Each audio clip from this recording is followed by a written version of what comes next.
이 앞서 바로는 모세와 아론의 요구를 듣고도 마음을 돌이키지 않았습니다.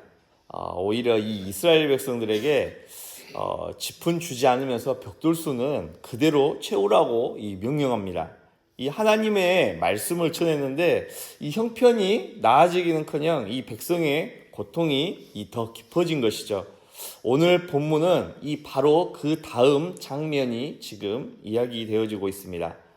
더 무거워진 이 현실 앞에서 백성은 어떻게 반응하는지, 또 모세는 그 자리에서 어떻게 무엇을 하나님께 지금 쏟아내고 있는지, 그리고 바로 그 답답한 상황과 현실 가운데에서 자리에서 하나님이 어떤 말씀으로 이 모세에게 응답하고 계시는지를 오늘 본문 말씀은 보여주고 있습니다. 먼저 이 본문의 흐름을 보게 되어지면은 이 15절부터 19절까지 보게 되면 이스라엘 자손의 이 기록원들이 바로에게 가서 호소를 합니다. 짚은 주지 않으면서 이 벽돌수는 그대로 채우라고 하니까 도저히 감당을 할 수 없다고 이야기하는 것이죠. 그래서 바로 앞에 나아가 자신들의 지금 어려움을 호소를 합니다. 그런데 바로는 그들의 사정을 들으려고 하지 않습니다. 오히려 그들 향해서 너희가 게으르다 하면서 몰아붙입니다. 다시 가서 일하라는 것이죠. 그러니 이 19절에서 보면 기록원들은 지금 자기들이 큰 공경에 처했다는 사실을 분명하게 지금 깨닫게 되어집니다. 이런 상황이 되어져서 할당량을 채우지 못하면은 결국에는 지금 중간에 역할을 하고 있는 이스라엘 백성들의 가운데에서 이렇게 책임을 맡은 자신들, 기록원들이 매를 맞게 되어지는 이러한 일들이 벌어지는 것이죠. 굉장히 그들의 입장에서 보았을 때는 피하고 싶은 아주 어려운 현실이 자신들 앞에 놓여 있었다는 것입니다. 하루에 매를 맞고 끝나는 그런 일이 아닙니다. 언제까지 매를 맞아야 될지 모르는, 자신들에게 해를 당하게 되어질지, 해가 벗어나게 될지 모르는 이러한 어려움 가운데에 직면해 있었다는 것입니다. 이제 사람의 힘으로는 도저히 풀 수 없을 것 같은, 해결할 수 없을 것 같은 이런 막다른 길에 지금 놓여 있습니다. 그래서 20절과 21절에 보게 되면 그 기록원들이 바로를 만나고 나오는 길에 모세와 아론을 붙잡습니다. 그리고 그들을 향해서 원망을 합니다. 당신들 때문에 지금 우리가 바로와 그 신하들의 눈에 미운 것이 되었다. 지금 미운 털이 박힌 것 같이 그렇게 되어져 버렸다는 것입니다. 이 하나님의 말씀을 전한 모세가 이제 백성에게 원망받는 자리에, 이러한 처지에 놓여있게 되었습니다. 바로에게도 치이고 또 백성에게도 치이는 이런 굉장히 아주 어려운 현실 앞에 이 모세가 놓여지게 된 것이죠. 아픈 바로가 가로막는 것 같고 뒤는 백성의 원망이 들리는, 밀려오는 이러한 현실 앞에 놓여지게 되었습니다. 이 순종의 길을, 하나님의 말씀을 받고 순종의 길을 걷고 있는 이 모세인데 지금 완전히 고립되어져 버린 이러한 어려운 상황에 놓였습니다. 그래서 이제 22절과 23절 말씀을 보면 모세가 하나님 앞에 나아갑니다. 그리고 하나님께 자신의 이러한 어려운 현실들을 하나하나 쏟아냈습니다. 주께서 어찌해서 이 백성을 학대하십니까? 어찌해서 나를 보내셨습니까? 모세는 지금 이해되지 않는 현실 앞에서 자신의 어려운 마음을 지금 쏟아내고 있습니다. 하나님 말씀에 순종했는데 왜 상황이 더 나빠졌냐는 것이죠. 하나님의 이 약속을 받고 지금 나왔는데 구원은 보이지 않고 백성의 고통만 지금 더 가중되었다는 것입니다. 그러나 이 중요한 것은 이 모세가 그 답답함을 하나님 앞에 가지고 나아갔다는 것입니다. 낙심했고 어려움이 있고 혼란이 있었지만은 그는 결국 이 문제를 가지고 하나님 앞에 나아갑니다. 그리고 바로 그때 하나님께서 이 모세를 향하여서 6절과 같이 말씀하셨던 것이죠. 6절 말씀을 우리 여러분들께서 한번 읽도록 하겠습니다. 6장 1절 말씀입니다. 읽겠습니다.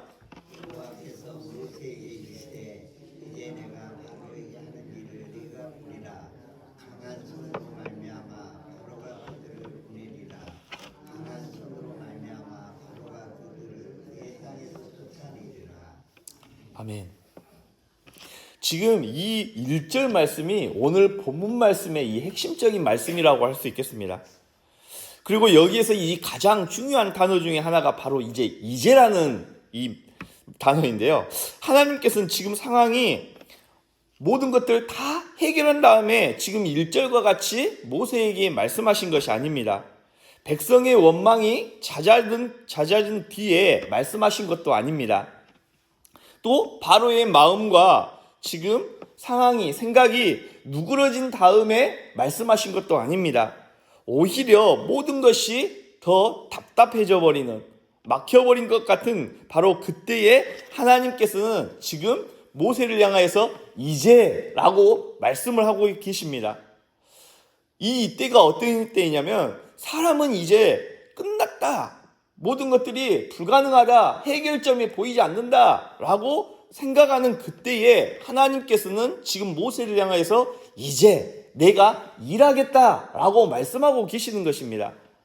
사람의 생각으로 봤을 때는 해결점이 보이지 않아요. 그런데 하나님께서는 바로 그 순간 그 자리에서 일을 시작하시겠다 지금 선언하고 계시는 것입니다.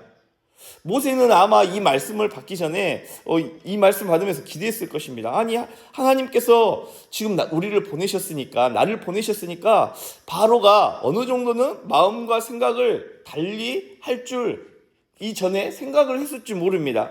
그리고 적어도 자신의 동족인 이스라엘 백성들은 자신의 이러한 상황들을 이해해 줄 줄 알고 있었을지도 모릅니다. 하지만 현실은 전혀 그 반대였다는 것이죠. 바로의 마음은 점점 더 강팍해지고 완악해집니다. 백성들은 그 가운데에서 자신을 향하여서 더욱더 원망 깊은 소리를 해댑니다. 모세는 더 깊은 이 낙심 속 가운데에 들어갔습니다. 그런데 하나님께서는 그런 모든 어려운 현실과 상황 가운데에서 이 낙심하고 있는 모세를 향하여서 말씀하십니다. 이제 내가 하는 일을 너가 보게 될 거야 라고 말씀하셨다는 것이죠. 한번 생각을 해보세요. 네가 즉 모세가 할 일을 보리라가 아닙니다. 지금 하나님이 하시는 말씀이요. 또 백성이 해낼 일을 너가 보게 될 거야 이렇게 말씀하시는 것도 아닙니다. 또 바로가 스스로 마음을 시간이 지나면 곧 바꿀 거야 이렇게 말씀하신 것이 아닙니다. 하나님은 분명하게 모세를 향해서 말씀을 하십니다. 내가 하는 일을 너가 보게 될 거야 라고 하나님께서 말씀하셨다는 거예요. 이 사실이 참 중요하다는 사실이에요. 이스라엘의 이 구원은 지금 모세의 능력에 있지 않다는 것에 대해서 하나님께서 말씀하고 계시는 것입니다. 또 백성이 얼마만큼 인내하느냐에 따라서 그 구원이 달려있지 않다는 것에 대해서도 말씀하고 계시는 것입니다. 바로의 이 태도와 마음의 상태의 변화에 따라서 주어진 것도 아니라는 것에 대해서 말씀하십니다. 처음부터 끝까지 구원은 하나님의 이 손에 달려있다는 사실에 대해서 말씀하고 계십니다. 하나님은 모세가 그 사실을 지금 배우게 하십니다. 깨닫게 하십니다. 그리고 사람의 힘이 다 무너진 것과 같은 그러한 현실의 자리 가운데서 비로소 하나님께서 하시는 일이 그 가운데에서 분명하게 보이게끔 하셨다는 것입니다. 우리의 삶도 마찬가지입니다. 우리는 때로는 보통 우리의 상황과 생각 가운데에서 평탄한 길이 보일 때에, 해결점의 길이 분명하게 좀 또렷하게 보여질 때에 우리는 그 순간 안심할 때가 있습니다. 상황이 조금 나아져야 하나님이 네 삶 가운데에서 역사하시구나, 하나님은 살아계시는 분이시구나 라는 것에 대해서 우리가 그렇게 생각하고 느낄 때가 많다는 것이죠. 문제가 조금 풀린 것 같으면 우리 안에 믿음이 있는 것 같습니다. 그런데 하나님은 종종 그 반대로 역사하실 때가 있다는 것입니다. 우리가 붙들던 이 계산이 다 무너진 것 같고, 사람에게 기대하던 우리의 마음이 꺾이는 순간이 있고, 내 힘으로는 더 이상 할 수 없다는 사실을 인정하게 되는 그 자리에서 하나님께서 비로소 하나님의 일을 우리 가운데에 보이실 때가 있다는 것입니다. 오늘 하나님께서는 우리 모두에게 말씀하십니다. 이제 내가 하는 일을 너가 보게 될 거야. 내 삶에 아직 바뀐 것이 없는 현실 가운데서도 하나님께서는 일하고 계신다는 사실입니다. 또한 하나님께서는 그 가운데서도 하나님의 일을 멈추지 않으시고 끊임없이 하나님의 이 일들을 구원의 역사들을 오늘날 가운데서도 이루어 가신다는 것이죠. 아직 우리 눈에는 후원이 없어도 보이는 것 같지 않은 상황 가운데 있다 할지라도 하나님의 이 강한 전능하신 손은 이미 끊임없이 움직이고 계신다는 것입니다. 믿음은, 성도의 믿음, 신자의 믿음은 바로 여기에서부터 시작되어지는 것입니다. 모든 것이 다 풀린 것 같은 이러한 상황 가운데에서 우리가 믿는 것이 아니라 아직 달라진 것이 없어도 내 눈의 상황과 형편이 달라지는 것이 없는 것 같은 그런 상황 가운데서도 하나님의 약속의 말씀을 끝까지 우리가 신뢰하고 믿고 붙들고 갈 수 있는가? 지금 그것을 성경은 우리에게 요구하고 말씀하고 계십니다. 성도 여러분, 막힌 자리가 곧 버려진 자리가 아닙니다. 답답한 자리가 하나님이 떠나신 자리가 아닙니다. 오히려 성경은 우리에게 분명하게 말씀하십니다. 하나님께서는 우리의 인생길과 같은 막힌 상황 가운데 있는 그 자리에서도 하나님께서는 여전히 하나님의 일을 하고 계신다는 사실입니다. 그러니 오늘 우리는 현실만 바라보다가 주저앉지 말아야 합니다. 사람의 반응만 보고 또한 낙심할 필요도 없습니다. 내 손에 남은 것이 하나도 없는 것처럼 보일지라도 하나님의 손에는 여전히 전능하신 하나님의 손에는 능력이 있다는 사실을 우린 늘 기억해야 됩니다. 내가 할 수 있는 것이 보이지 않아도 하나님이 하실 일은 분명히 있다는 사실입니다. 오늘 본문이 우리에게 그 사실을 분명하게 말씀하고 있습니다. 하나님께서는 우리의 인생길 가운데서 어떠한 상황 가운데 있다 할지라도 그 자리에서 하나님 당신의 일을 시작하고 계시고 그 일을 이루어 가신다는 사실입니다. 이 말씀을 우리가 다시 한 번 더 오늘 이 새벽 가운데 기억하면서 살아계신 하나님, 또한 전능하신 하나님, 그 전능하신 하나님의 손 가운데에서, 계획하심 가운데에서 우리의 인생이 하나님의 은혜 가운데에서 있다는 사실을 우리가 다시 한 번 더 기억하면서 그 오늘 이 새벽에도 전능하신 하나님의 그 손을 끝까지 신뢰하며 붙들고 나아갈 수 있는 저와 여러분 될 수 있기를 간절히 바랍니다. 기도하겠습니다.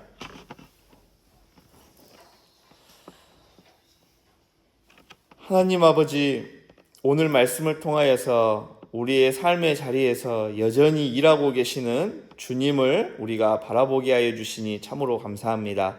주님, 우리는 이 순종의 길을 걸어가면서도 때로는 상황과 형편이 어려워지는 순간 가운데에서, 또한 기도의 자리에서 응답보다 답답한 현실이 먼저 느껴질 때에 우린 때로는 쉽게 낙심하고 흔들려버리는, 우리의 믿음이 송두리째 흔들려버리는 이런 연약한 존재임을 주님 앞에 고백합니다. 눈앞의 현실이 무거워질수록 주님의 약속보다도 문제를 더 크게 바라보고 또 주의 손보다도 내 상황과 형편을 더 오래 붙들고 있는 우리의 연약한 모습들을 고백합니다. 그러나 주님, 이 사람의 막혀버린 것과 같은 답답한 현실 가운데서도 하나님의 길이 시작되었다는 것을 오늘 다시 한 번 더 말씀을 통하여서 깨닫게 하여 주시니 참으로 감사합니다.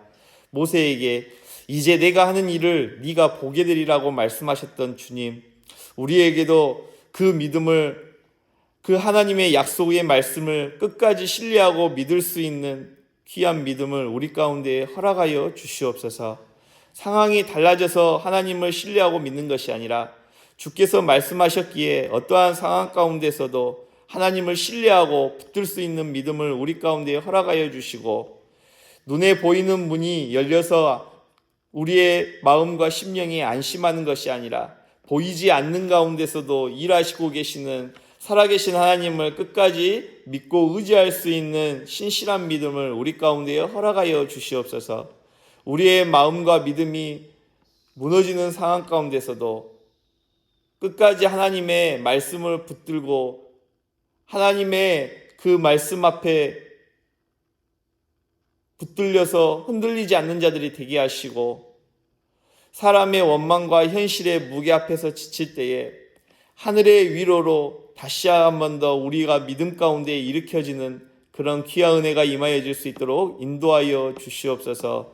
어떠한 상황 가운데서도 주의 강한 손을 의지할 수 있는 하나님의 믿음의 사람들이 되어질 수 있도록 인도하여 주시옵소서. 예수님의 이름으로 기도합니다. 아멘.